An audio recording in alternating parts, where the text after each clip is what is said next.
Good morning बच्चों। आज हम डाइज को पढ़ेंगे। नया चैप्टर स्टार्ट करते हैं।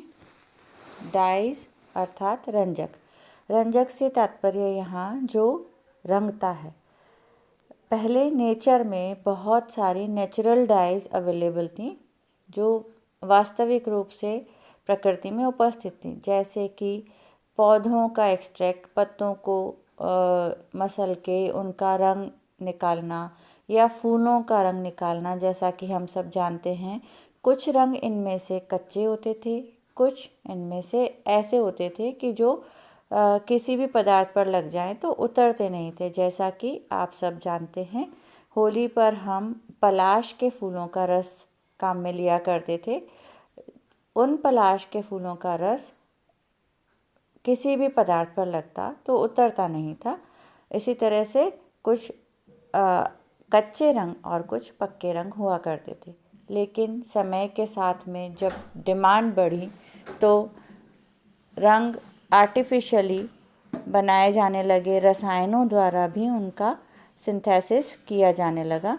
नए रंगों का बनना, सिंथेसिस इन बातों पर निर्भर करता था कि वो रंग जो हमने केमिकल्स के द्वारा बनाए हैं वो विशेष रंग प्रदान करने होने चाहिए।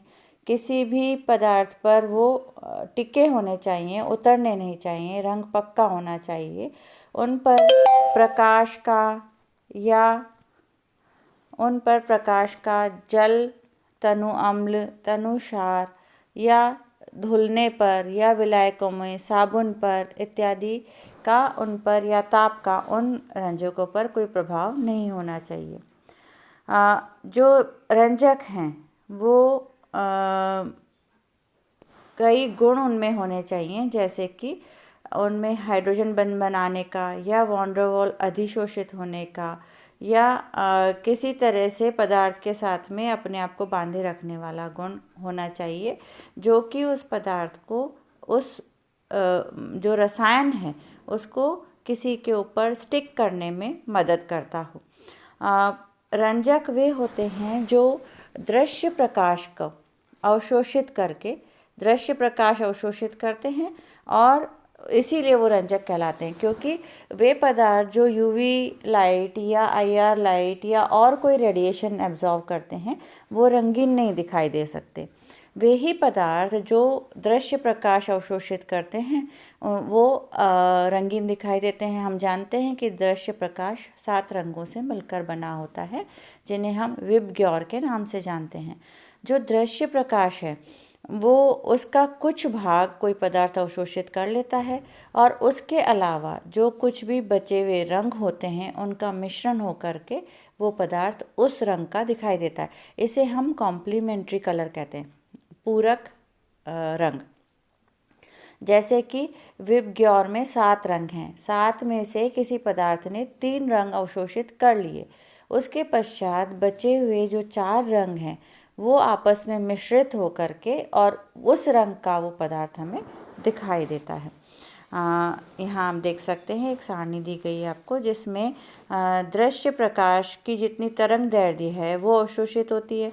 तो जैसे कि कोई पदार्थ 400 से 435 नैनोमीटर के बीच की तरंगदैर्ध्य अवशोषित कर रहा है तो वो बैंगनी रंग को अवशोषित कर रहा है और फिर उसके बाद बचा हुआ जो रंग है वो उस पर पीला हरा दिखाई देता है। इसी तरह से और भी सारणी में आप देख सकते हैं, जैसे 500 से 560 हरा रंग अवशोषित करता है तो वो नीला पर्पल कलर हमें उस पदार्थ पर दिखाई देता है। इस तरह से कॉम्प्लीमेंट्री कलर जो होते हैं वो पदार्थ पर दिखाई देते हैं। अब हम डाइज का क्लासिफिकेशन करते हैं। ऐसे बहुत सारे पदार्थ आजकल हैं जिनका हम सिंथेसिस करते हैं, रासायनिक रूप से, औद्योगिक रूप में उसको हम बनाते हैं और उनको हम कागज़, कपड़ा, चमड़ा, लकड़ी, स्याही इत्यादि में उनका प्रयोग करते हैं। तो इधर अब हम देखते हैं क्लासिफिकेशन, देखते हैं हम डाइज कितने प्रकार की हो सकती हैं। सबसे पहला क्लासिफिकेशन है अम्लीय dye, acidic dye. Acidic dye में आप देख सकते हैं ऐसे समूह जिन पर कि ऐसे पदार्थ जिन पर कि अम्लीय समूह जैसे कि सल्फोनिक, फिनोलिक, कार्बोक्सिलिक, ये आपको दिखाई दे रहा है, सल्फोनिक, फिनोलिक, कार्बोक्सिलिक इत्यादि, या उसका सोडियम सॉल्ट इत्यादि लगे हों, ये सारी एसिडिक डाइज कहलाती हैं और इनका जो रंग है वो पक्का होता है। ऊन, रेशम इत्यादि, सूती कपड़ा, इन आदि को रंगने में ये काम में आते हैं। जैसे कि कुछ ऐसी डाइज इस श्रेणी में हैं, हम देखते हैं माटियस येलो, ऑरेंज 1, नेफ्थॉल येलो, ये डाइज जिनमें कि आप देख रहे हैं OH समूह उपस्थित है या सल्फोनिक समूह उपस्थित है, इस तरह की डाइज अम्लीय डाई कहलाती हैं। दूसरा इसका क्लासिफिकेशन में दूसरा पार्ट है क्षारीय डाई। क्षारीय डाई में आप देख सकते हैं इसमें जो है कपड़ों पर इनका रंग पक्का होता है और ये पॉजिटिव आयन या कैटायनिक डाई होती हैं।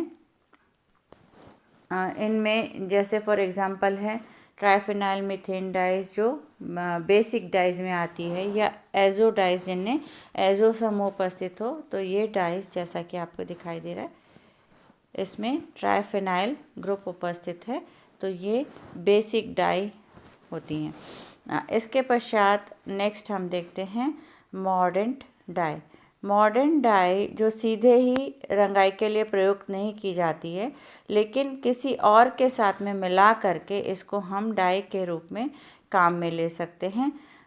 जैसे कि आप देख सकते हैं ये पहले हम पदार्थ को या कपड़े को या जिस पर भी हमें इसको अप्लाई करना है मॉर्डेंट डाई को, उसको हम पहले इस मॉर्डेंट डाई में डुबोते हैं और फिर इस पर हम रंजक का प्रयोग करते हैं, तो वो मॉर्डेंट उस रंजक को पदार्थ के ऊपर स्टिक करने में हेल्प करता है, उसे हम मॉर्डेंट्स कहते हैं। जो रंग बंधित है, या यहाँ पर रंग बंधित डाइज हैं जो खुद रंगीन नहीं होती, लेकिन उनकी उपस्थिति से अप्लाई किए जाने वाला कलर बहुत स्ट्रांगली उस पदार्थ पर लग जाता है। जैसे कि एलिजरीन है, ये एक तरह की डाई है जो ये डाई खुद नहीं है, लेकिन ये मॉर्डेंट है जिसकी उपस्थिति की वजह से डाई का रंग पक्का हो जाता है। इसके बाद नेक्स्ट हम देखते हैं इनग्रेन डाई। ये तंतुओं पर ही निर्मित की जाती है। इनग्रेन डाई से तात्पर्य उस पर पदार्थ पर ही बनाई जाने वाली। जैसे हम किसी कपड़े को फिनॉल या अमीन में भिगो देते हैं, तो सूखने के पश्चात हम उस पर पदार्थ पर ही उसको मॉडिफाई करके और उसमें एजो उसको डाइज़ोनियम सॉल्ट उस पर डेवलप करते हैं पदार्थ पर ही, और उसके बाद में हम उस पर कलर अप्लाई कर सकते हैं। तो इस तरह के पदार्थ जिन पर इस तरह के रंजक जो कि तंतुओं पर पहले उन्हीं पर निर्मित किए जाते हैं, उन्हें हम इनग्रेन डाइज कहते हैं। इसका मोस्ट अच्छा एग्जाम्पल है पैरा रेड कलर, जो इसी तरह से बनाया जाता है। फिर इसके बाद नेक्स्ट है वेट डाई। वेट डाई जल में अविलेय है, तो उन्हें हम डायरेक्ट डाई की तरह यूज़ नहीं कर सकते। इसके एवज़ में हम उस पदार्थ का ल्यूकोफॉर्म बना लेते हैं, और ल्यूकोफॉर्म बना करके, ल्यूकोफॉर्म से तात्पर्य यहाँ पर हम उस पदार्थ के रंग को हटा लेते हैं किसी केमिकल के द्वारा, और उसके पश्चात उसको हम तंतुओं पर अधिशोषित कराते हैं और उसको पुनः वापस ऑक्सीकृत करके उस पर वो रंग हम पैदा कर सकते हैं। इसका सबसे अच्छा उदाहरण है इंडिगो एवं एंथ्राक्विनोन डाइज, जिनको कि हम सूती कपड़े पर लगाते हैं। पहले हम ल्यूकोफॉर्म में बदल लेते हैं, यानी उनका रंग हम हटा लेते हैं, निर्वर्ण यौगिक ल्यूको बना लेते हैं, और फिर उसको हम तंतु पर लगाते हैं, तो वो हवा के संपर्क में या किसी और ऑक्सीकृत पदार्थ से वापस पुनः अपने पुराने रंग में परिवर्तित हो जाता है। इसके बाद हम देखते हैं क्रियाशील रंजक इन रंजकों की उपस्थिति से रंग और भी ज़्यादा पक्का हो जाता है। जैसे कि पदार्थ में यदि अल्कोहलिक समूह उपस्थित है, वो खुद डाई नहीं है लेकिन उस पदार्थ में अल्कोहलिक समूह उपस्थित है या एमाइड या एस्टर समूह उपस्थित है, तो इनकी उपस्थिति से रिएक्टिविटी उस डाई की बढ़ जाती है और रंग बहुत ज़्यादा पक्के हो जाते हैं। चलिए इसके नेक्स्ट हम देखते हैं परीक्षित यानी डिस्पर्स होने वाली डाई। ऐसे डाइज होती हैं जिनको लगाने के बाद में, पदार्थ पर उनको अप्लाई करने के बाद में धीरे धीरे उसका रंग पूरे पदार्थ पर फैलने लगता है। इसे कहते हैं हम डिस्पर्स डाई। जैसा कि एंथ्रोक्विनोन डाइज हैं या कुछ एजो डाइज हैं, वो इसी तरह से नायलॉन वगैरह कपड़े पर हम उसका प्रयोग करके और उसका उपयोग करते हैं। इसके बाद नेक्स्ट है सल्फ़र डाई। सल्फ़र डाई में ये पानी में अविलय होती हैं, लेकिन इनको हम अपचायक के रूप में यूज़ कर लेते हैं। जैसे कि सोडियम सल्फाइड को, जो रिड्यूसिंग एजेंट होता है और जो पहले से लगे हुए रंग हैं उनको वो अविलय और स्टेबल रंगों में बदल देता है। इन्हें कहते हैं हम सल्फ़र डाइज। इनमें सल्फ़र होना अनिवार्य है। फिर कुछ ऐसे पदार्थ होते हैं जो तेल में या जल में जो पानी में अविलय होते हैं, लेकिन जो तेल या कार्बनिक पदार्थ में घुल जाते हैं। इनका उपयोग हम प्लास्टिक, मोम आदि में करते हैं। चलिए, ये हमने क्लासिफिकेशन देखा डाई का,